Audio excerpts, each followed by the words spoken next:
Well, I spent a lot of time in libraries as a child. I had a wonderful public library in the small town that I grew up in, and so I was often there. Once I read through all the books in my house, I was at the library, and I just loved being around books and around people who loved books.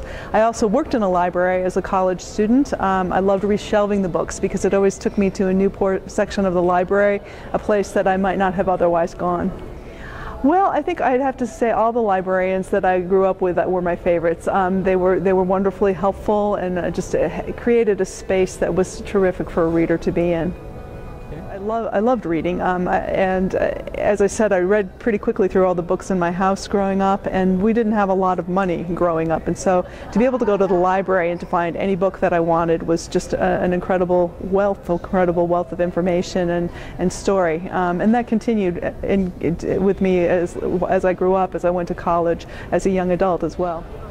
Oh, I go to the library all the time. It's one of my favorite places in Lexington. It's a beautiful library to begin with. They have a philanthropist gave a Foucault pendulum there, so you can go down and see that as kind of the centerpiece of the library. But as well, it has just a tremendously rich collection, and it's a wonderful space for kids. I have two children, and I went there almost every week as they were growing up.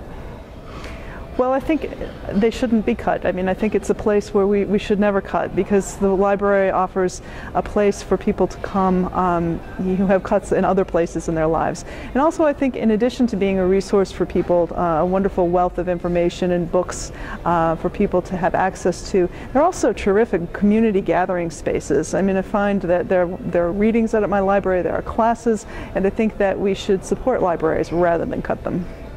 Oh, I think books should be freely available, and I think that, you know, in the case where a parent might feel that a book is inappropriate, that's a parental choice to make, not a choice that the library should make. I think the library should be for the free exchange and easy access for all books.